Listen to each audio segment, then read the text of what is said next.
All right, here we are. Where are all my friends? And this is a really special episode because with everyone staying at home, I've just been going crazy with trying all sorts of different things. And normally we just tell people stories, but I thought it would be really fun to do a specific episode focused on one subject. And that subject is streaming. So I figured no better people to have than Josh Epple and Ben Farber, two of my closest pals who happen to have really cool jobs in music directly related to streaming. So Ben is at Warner and Josh is at Hopeless, and they're both on the streaming and sales sides. And I just thought this would be really cool because it kind of gives us both the perspective of an indie and a major. They've been like actual friends of mine forever. So it's just a bunch of pals talking. And I personally think they're the best at what they do. So this is a real treat for me. Ah, Thanks, Graham. That was a great intro, dude. I like that one. Did I do all right? Yeah, I just did it off the top. beautiful. I don't even think I'm going to to do a convo, you know? Just a couple pals having a convo. I don't even think I'm going to do an intro to this. I'm not even going to do the music. Yeah. I'm just going to let it ride with that. Cool. Just Let's do skip it. to the chorus. Don't bore us. Boom. Who needs music when you're talking about streaming? Who needs music when you're talking about music? That's what I like to say. So I figure everyone's at home right now. Every artist can be working on streaming. People are still listening to music, even if you can't go to shows. You can listen to music as a fan and you can improve your profiles and everything as an artist. I think the first place to start would be, what are some basic practices that everyone should be doing? If you're an artist, if you have streaming profiles, what are some things that you should make sure you have? Yeah, no, that's a really good question and a great place to start. Obviously, it's a very interesting time right now. And I think the conversation that we should be having is kind of what does streaming look like overall, but also more importantly, like what's going on right now and what artists can be doing right now, because, it's a very difficult time, but at the same time, music is a huge healing factor and streaming allows us to continue to, put new material out for people to connect with. So it's a very exciting time for a lot of artists to get involved in streaming. And I think what's great is a lot of these services are figuring out ways of how they can continue to double down and help artists grow their presence on platform. But for me, I think the most important right now with artists being at home is new music. I think just to start at the top is, hopefully artists are well equipped to continue to write new music and put more material out on these platforms. Yeah, I think, I'm talking with a lot of our artists right now. And the big thing is everyone is so scared because they don't know what's going to happen. But one thing that you can control is putting out new music. Obviously, everybody doesn't have the same access as everybody else. But if you can create music while you're at home, that is something that you can do and continue to do to keep eyes and ears on you. And then just some of the basics that you need. Obviously, you need all of your profiles on every streaming service. And that'll start by when you put out music, if you're an indie artist. And then the main thing that you need to focus on building, similar to like social media, would be your followers, because that feeds into a bunch of stuff later on, like Release Radar and Discover Weekly, and really helps you get heard. Yeah, I agree. And I like to think of these streaming services as social media platforms. If you kind of bucket them into similar to how you handle Facebook and Instagram and Twitter, where you're consistently having to put out new material and new content, the more material and content that you put out on these platforms and you have your profiles optimized, like Josh said, the more you're going to be able to grow. And so, making sure that your profiles are updated, but also using the tools that these services provide to also help you grow. So, for example, on Spotify, there's an artist pick opportunity. So right now, being at home, it'd be cool for you to create what you're listening to at home, put some of your own music into it, pin it to to your profile and promote it socially, that there's a playlist for people to kind of hear what you're doing while at home, and you can tie a social campaign around that. Pandora, you can create liners right now if you're an artist that has a charity that they're trying to promote, you can create audio liners that you can put on your station on Pandora. So I think utilizing all the tools that these platforms provide for you are the first and foremost of like really setting yourself up for um, real growth. Yeah, you guys said two things that stood out to me there that are really cool. One, putting out new music, because I've actually heard that and I've had that debate already with artists of, is this a thing where everybody waits? Because a lot of times people release music around a tour or around a whole rollout plan. So now it's this awkward thing of like, do we use up our songs? Do we start to release the stuff we've been working on? Is this kind of going out to no one right now? Or is this time to release music? So that's really cool to hear. And it also kind of makes me think like, it's not like the employees at streaming sites have gone anywhere. They're all working right now to figure out how they can help artists too. Yep. So if you give them fuel, that does nothing but help. And then the other thing you said is as far as like using it as a social platform, it's kind of like getting attention, right? Like you want to incentivize people to go to those profiles and to spend time on your profile and to pay attention to your profile and engage with it, because that will then, I don't know, that makes your profile more interesting and valuable in a sense. I like the way you said that. Yeah, I mean, Graham, yeah, you brought up a really good point of releasing music at a time when no artists are performing, and how do you build kind of a marketing plan around that? And I think every artist is different, and you should be strategic about it and figure out what is the long-term goal and what kind of music do we have in the pipeline already kind of finished. Are we in the middle of releasing an album right now? Are we about to kick one off? So, you can combat that and kind of come up with solutions of, it doesn't necessarily have to be part of your campaign. It could be maybe an alternate version or a remix or just like an acoustic version of one of your songs. There are other like ways that you can kind of release new music per se, but it is a conversation, and some artists, they are moving some of their material to line up with something bigger that they want to do. Yeah. To what Ben said, like it's very much a case by case thing. We had artists in every scenario. There was artists doing absolutely nothing. There were some in the middle of the campaigns, and there were some getting towards the end. And some we moved, some we didn't. Some we amplified, and we changed to just releasing every single on the album as a single until it all drops. Like we're really in unprecedented territory. So there is no right answer.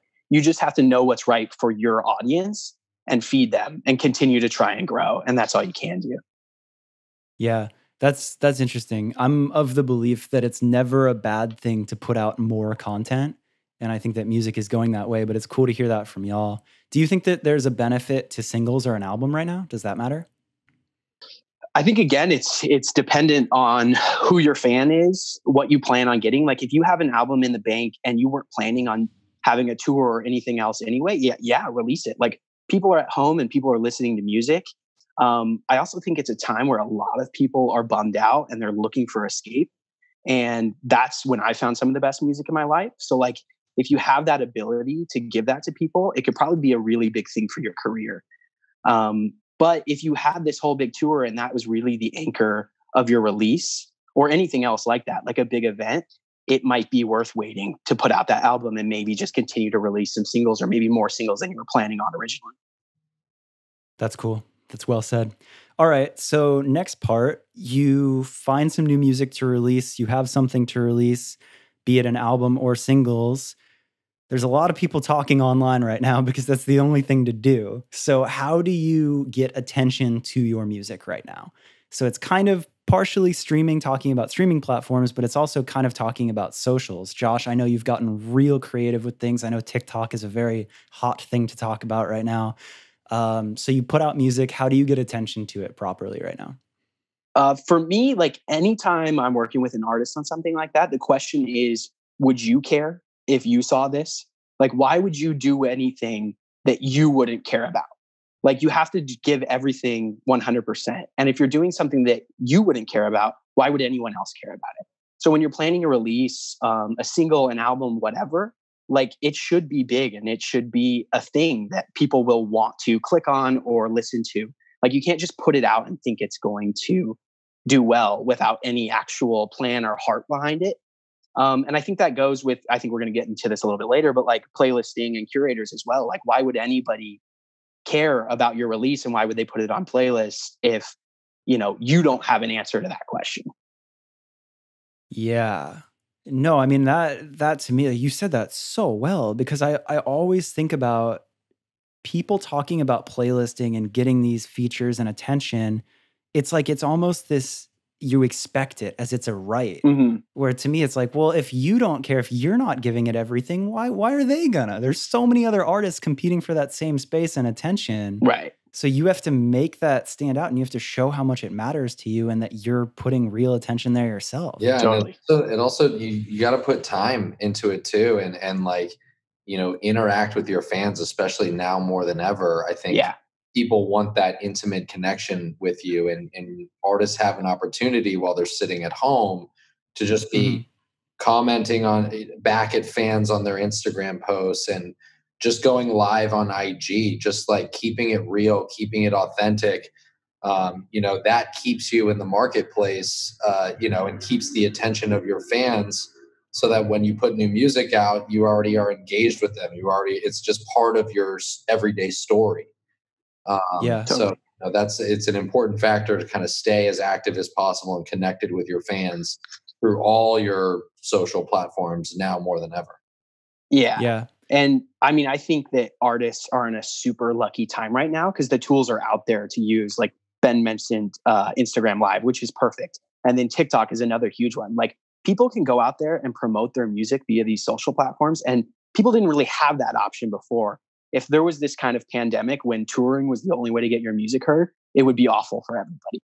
But like, use this time to build up those social media accounts and find ways to do things and become interesting in a way that people will want to check you out. I mean, TikTok, we can spend a whole podcast talking about TikTok, but it's so powerful. And that's how artists are getting noticed and getting tracks that are huge without any type of playlisting or anyone else's help. Like, independent artists can go on TikTok and make their song massive, which is awesome. Talk about that for a second, though, because I want to get as specific, or I want to give as much as we can with this podcast without going too deep.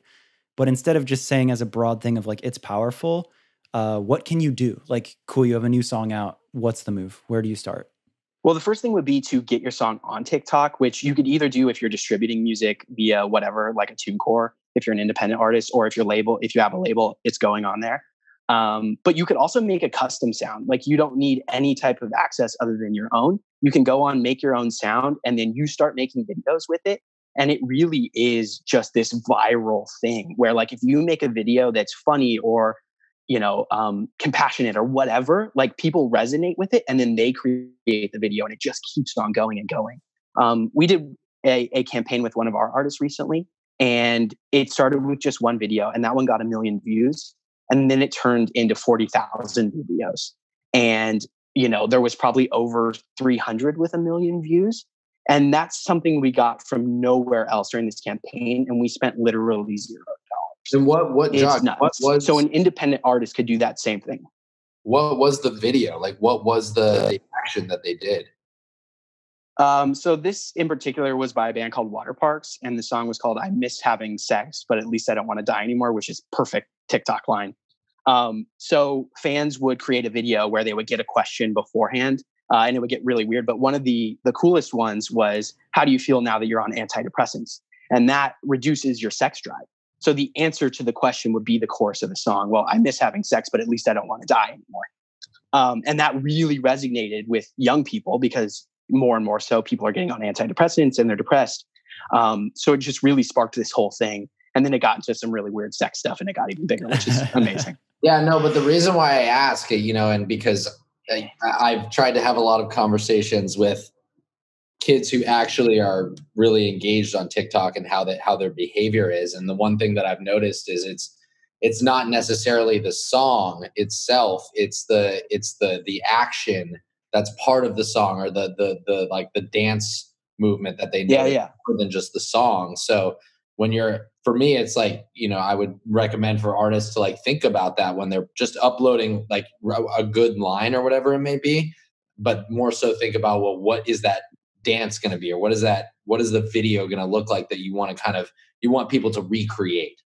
Totally. Right. So as an artist or as the person creating that first clip, you again have to ask that same question that Josh kind of said of like, what's interesting? Like, what do I think is funny? What do I think is interesting? Because if you're the creator of that sound, it's kind of on you to start the momentum or have it not go anywhere. So the other thing too that I'm starting to notice that our artists are doing that's being super effective is not trying to start their song as a TikTok video, but go and search and see if anyone has created something already. And do a reaction video on TikTok of the artist interacting with that video. You know, like they do the splice videos where you can do duets. And we've seen, that just take off. What is it called? 2X? Duets. Oh, duets. A duet. Yeah. Sorry, a duet. Thank you. TikTok expert. But yeah, it's another way for you to interact with your fans on platform and help kind of like fuel, if you do this, you're going to get a reaction from the artist himself, Yeah. Totally. Cool. Okay. So I think, Josh, go on. I know what I'm going to say. So say that piece. I was going to say it's a place where independent artists can really flourish, because when we did that campaign with water parks, it was literally me just emailing 1,000 kids and just being like, hey, what do you think about this? Like, do you have any ideas? And then we linked up with one, and he was the kid who blew it up. Like, that's something that someone could do at home. Like, if you have a song that you believe in, spend a few hours and just start talking to people. And that's how you're going to make something happen. Yeah. This is a really silly question, but can you DM on TikTok? You can, but they have to follow you back. So it does make it a little bit harder. Okay. So it's better to find people on other platforms and hit them up. Yeah. What I would do is go to their TikTok, and then a lot of people have emails there or links to their Instagram. So you would just kind of have a 2-step process. Thank you, fearless TikTok leader. Thank you. But no, so what I was going to say is I think that regardless of what we're talking about social-wise, the common theme of what you guys were both saying is attention. It's how do you draw attention to your song, whatever. Why do people care? How do you give people a reason to care in the first place? So now you have done your part as an artist. You believe in this song, you're putting out something you believe in, and you're doing everything you can to get people on social media interacting with you and getting attention in the most creative ways possible.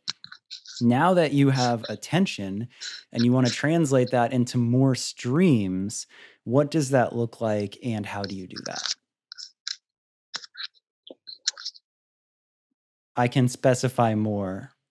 I'm just trying to find out where to start. Well, yeah, I know. So like for me, it's like, okay, you have attention. Like to the end goal, the thing that artists always want, the question I always get is, how do I get playlisted? Yeah. And I always think, well, okay, why do you expect that you're just going to get this, right? Like you want to show that you're going to bring attention and people to the platform. You want to show Spotify, Apple Music, any platform that if they take the time to give you a chance, that your song is going to do well in playlists. How is it going to do well if people are paying attention to it and interacting with it organically? Right.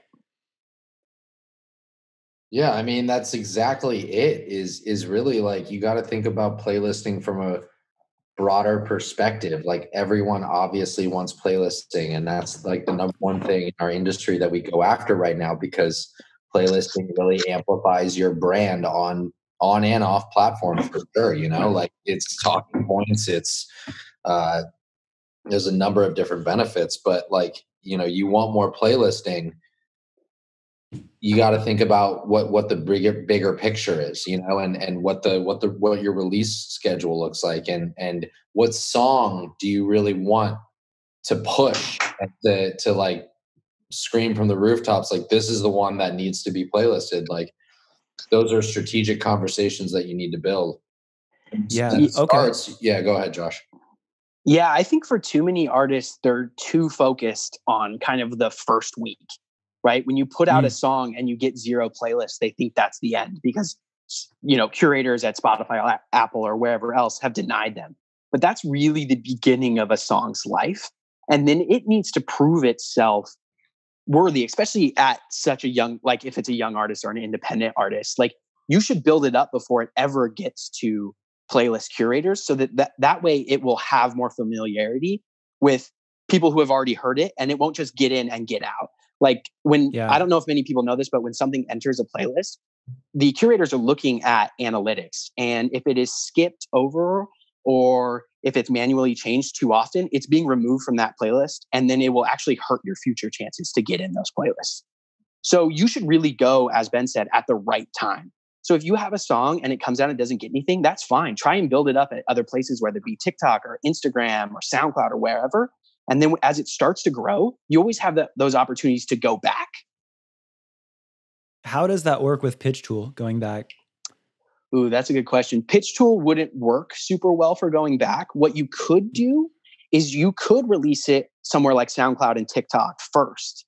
And then once it has some steam, you could pitch it via the pitch tool on something like Spotify for Artists. And then you have a reason for curators to support it, right? Because that's actually really smart. Yeah, I like that. In your pitch, you'll be able to say, hey, this already has 1 million streams on SoundCloud or YouTube, or hey, this has 50,000 video creations on TikTok. Like it's been viewed over 100 million times.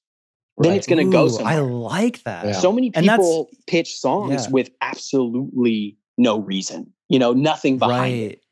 And then that comes back to, it's like, okay, so you're sitting there as a playlist curator reading this pitch or looking at it, and you're like, okay, but why? It sounds like any other rock song or whatever. Like they get so many submissions. Yeah, that's a thing that I talk to artists a lot about, is like, there is 10,000 good songs submitted a week. Why should yours stand above any other? And it goes back to proving again why, but also like get those things before you even put it out, especially while the technology's there. That's sick. I like that a lot. Yeah, and I think too, we talk about this all the time, like waterfalling.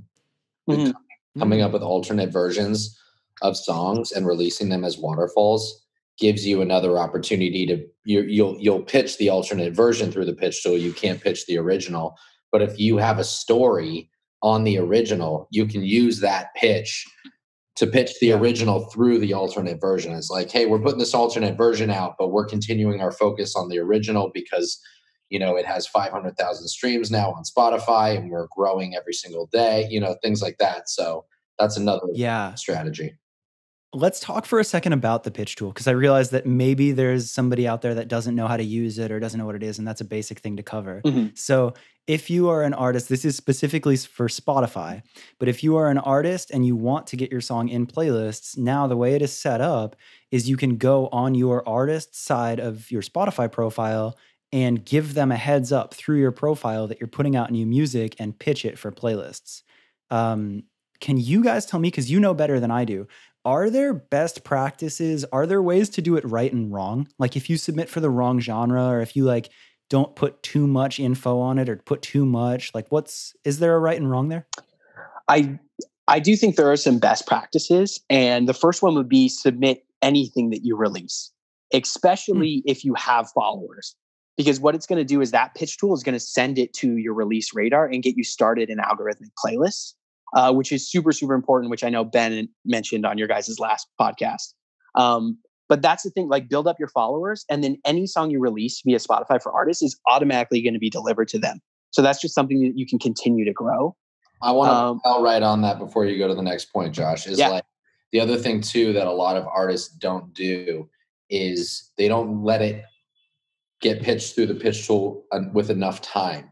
Like you put your pitch through the pitch tool, put it at least 3 weeks in advance of your release. That's kind of like the standard of what we look at. 3 weeks to give editors enough time for them to come across it when they're searching for a certain genre or sitting at a certain time. A lot of artists will, say, oh, we have a song done, but they won't put it in until 5 days before. And risk a lot of, missing release radar your first week, which, you don't want to do. And also gives you no time for editors to like stumble upon you if, they happen to be listening to music at that time, So yeah, that's on top of Josh's point. That's give yourself enough time to put every single pitch through the tool. Yeah, I think that's a great call. Oh yeah, go for it. Okay, so like say you're more on my side and you're doing a bunch of SoundCloud, and say that you want to release a lot of singles, right? And you can produce everything at home and you don't need to get things mixed and mastered, and you can just produce like crazy. You want to release music super fast. if you were an artist capable of releasing and you have 10 songs ready to go and you can keep writing, what is the shortest amount of time or long, like what's the proper duration between singles So in a perfect world? I think the like official rule is 7 days. It needs 7 days to be guaranteed to hit release radar and hit the editors. As Ben mentioned, the longer you have, especially in that 3-week range, that's the best practice. But I do understand that like artists want to push it out, and that's cool. So I would give everyone 7 days, and then maybe the single that you think is going to pop the hardest, that one you give 2 to 3 weeks. Cool. Nice. That's awesome. Okay, so we talked about Pitch Tool. We talked about, well, do you want to go into any of the other Pitch Tool stuff? Oh, yeah. Actually, best practices. Sorry, we actually kind of cut that short. Yeah. So other best practices is you should submit for whatever genre you are in. And that is actually whatever genre you pick, it's delivered to a group of editors who are in charge of that genre. And they do share stuff. So say like you have a rock meets hip hop track or any genre meets genre. The one that you send it to are the ones that are going to be most likely to hear it. They can share it internally, but that's not always going to happen. So you should submit where it fits best. Not what you want to be, not what you think is cool, but where the song actually fits. I know a ton of rock artists who are like, no, we're indie and pop. And I'm like, dude, no. You're definitely rock. Submit here. This is what you should do.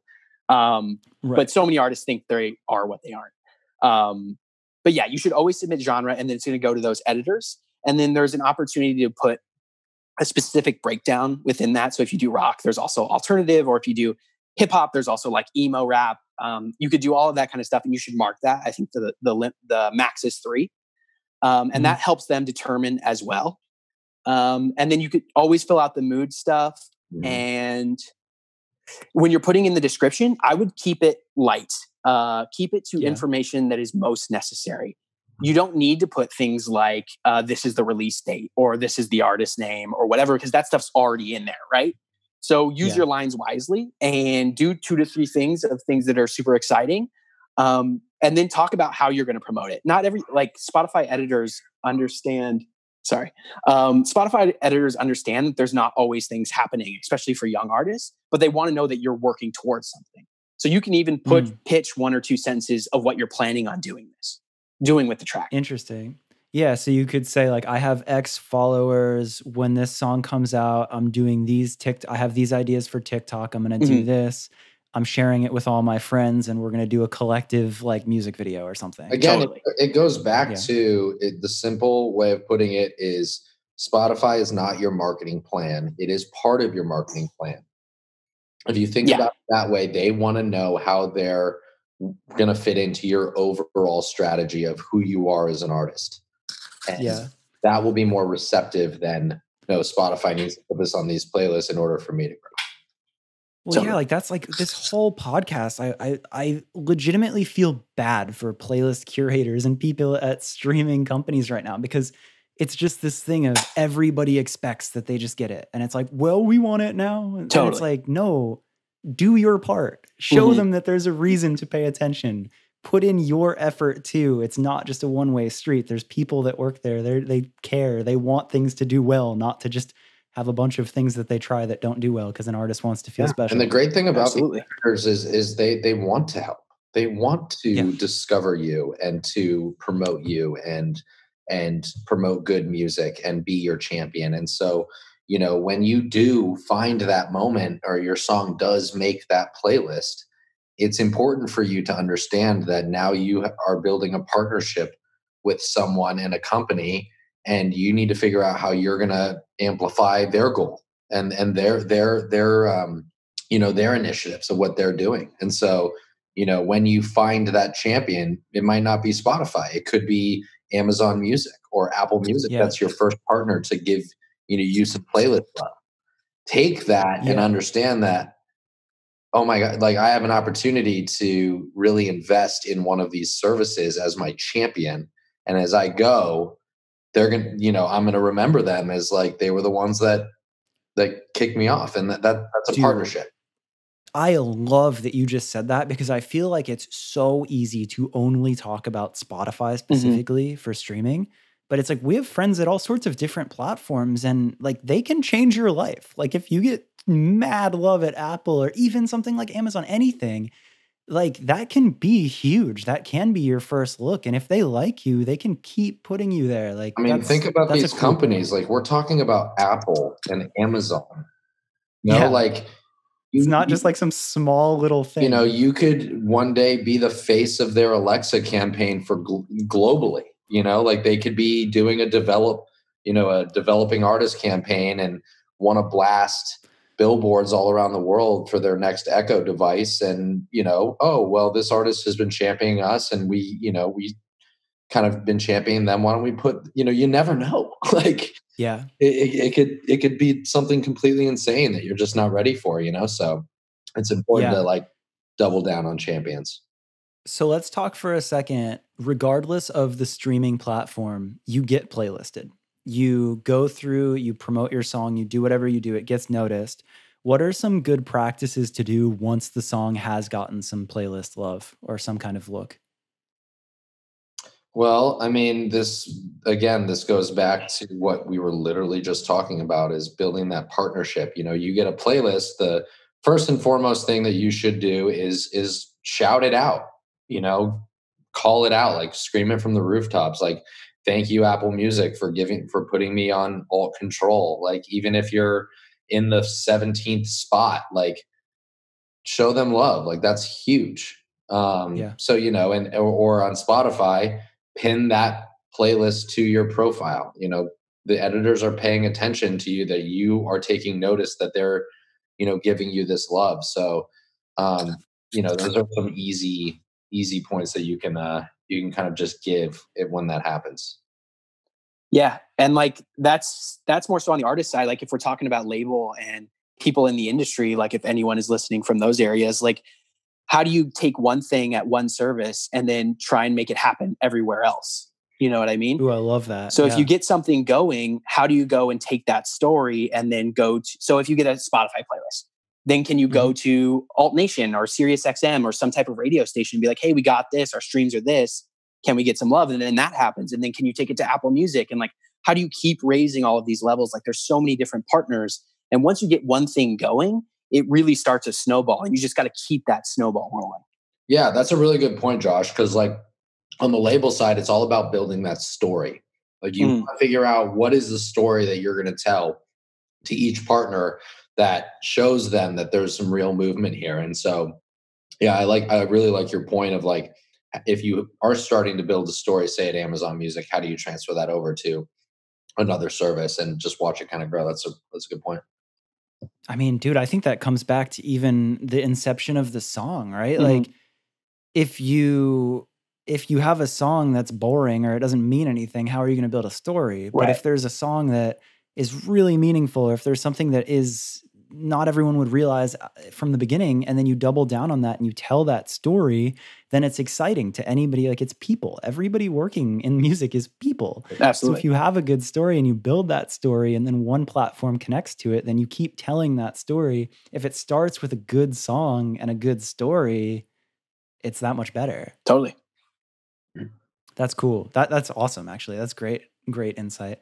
Another thing that I feel like we maybe didn't say too much on, but I think people focus a lot on editorial playlists, but we've seen the huge value out of other things like algorithmic playlists. And if you are on Release Radar and Discover Weekly for your fans, like things like that. And I think a lot of that comes back to, again, you as the artist reminding your fans to follow you on these platforms. Um, is there any more to say on that? I feel like those are some really powerful things that are sometimes overlooked. Yeah, you're spot on. I mean, like all of these things are drivers that you need your listeners to engage with in order for them to become from a passive listener to an active listener. And the follow button on Spotify is the most powerful button, really, if you think about it, because you're opting in. And they don't say it to you, but you're essentially opting in to become an active listener. Where every time that artist releases a song, you're going to be served that song in your release radar. you're opting into updates, into email campaigns for their fans first initiatives that they're running. So, again, that's a follower is like a follower on IG or a fan on Facebook, like. And tour dates now too, right? And tour dates, yeah. Yeah. Targeted tour, yeah.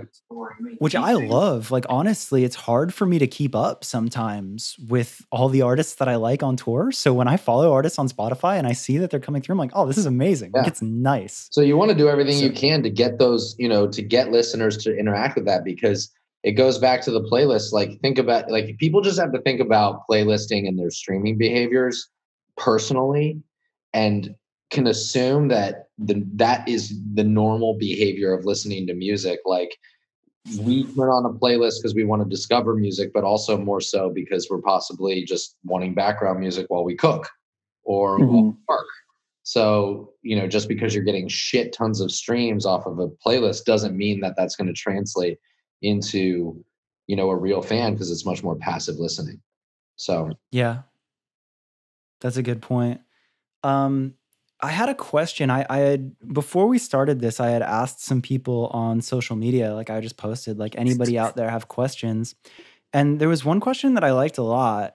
And it's funny because it's not even necessarily direct to playlisting, but I just feel it. Like, he asked this question and I'm just like, oh, I know it. I've been there.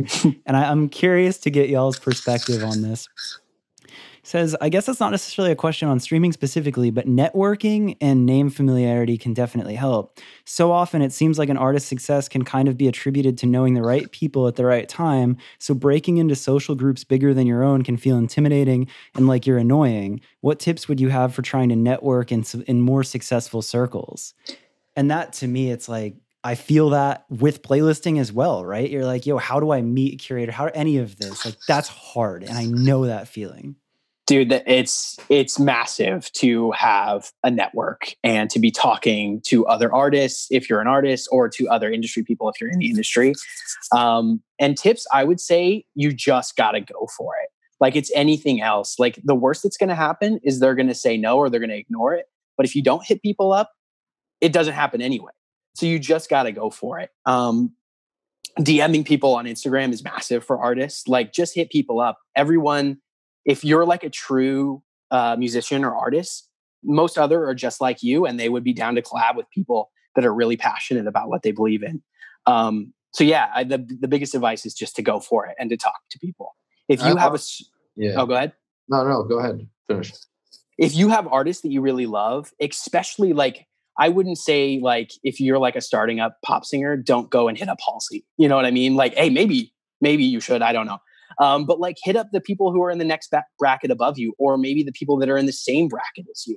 Like, see what they're doing. Start a community. How do you guys all lift each other up and gain each other's fans? Because you would assume that you guys have similar fans if you're doing the same thing. Yeah, and to double down on Josh's point, like, I completely agree. It's just about going for it. And I think if you go for it with empathy and, true, like, compassion for what you're doing, and, are not malicious about it, and do it in the right way, and obviously, don't overboard yourself with outreach, but put yourself out there and just, send a DM, see what happens, and continue to grow and continue to kind of feed what you're doing, and connecting with people in that sense. And I think, like, we can all look at ourselves in this business, and, we've all been in this business 10 plus years now, and look at the network that we've created, but it's taken 10 years, to be able to say that, which is wild. So it can be a slow grind, but if you're genuine about it, and this is what you want to dedicate your life to, just go. I agree with Josh. Just go for it, if that's the case. Totally. And I would say it's the same on the industry side. Like, that's the reason why we're all friends, is because we were all kind of doing somewhat similar things. And so often you're kind of stuck in your own little circle or your own niche. Like, I work at an indie, like, rockish label. Like, there's so many other things going on. And I've learned so much by knowing 15 people who do the same job as me in different places. And that's just by reaching out and saying, like, hey, let's go grab a coffee. Let's talk, whatever. It's massive. you also touched on just like building community. Mhm. Like you just talked about it right now, like how we all connected. It's like Josh and I, we've worked together in different capacities when like I was at Pandora and he was at Hopeless. But the real bond was that we love pop punk and like we're fans of like that world. And so, when you said earlier, Josh, of like finding artists that are like in your community that you're like go and find that community and like double down, be friends with them, like collab with them and help each other out. That's Yeah. you'll just naturally grow from there. Yeah, and to add to that, like I love everything you guys said. And I think about I think when I think of that question, I think it's important to look for the people that you think you'll get along with. Like, don't just chase clout. Don't Totally. chase the most popular people or who apparently are the most successful, because they might not be the most successful forever. And that's not the point anyway. But find people that you think you'll align with, because everybody's going to come up together. And like thinking about us and all of our friendship, it doesn't feel like a competition. Like we all enjoy the grind together. And if you find the right people and start, reaching out, putting yourself out there and making friends with the right people, it's kind of like a fun come up story all together. You're all in it together. It's fun to figure things out together.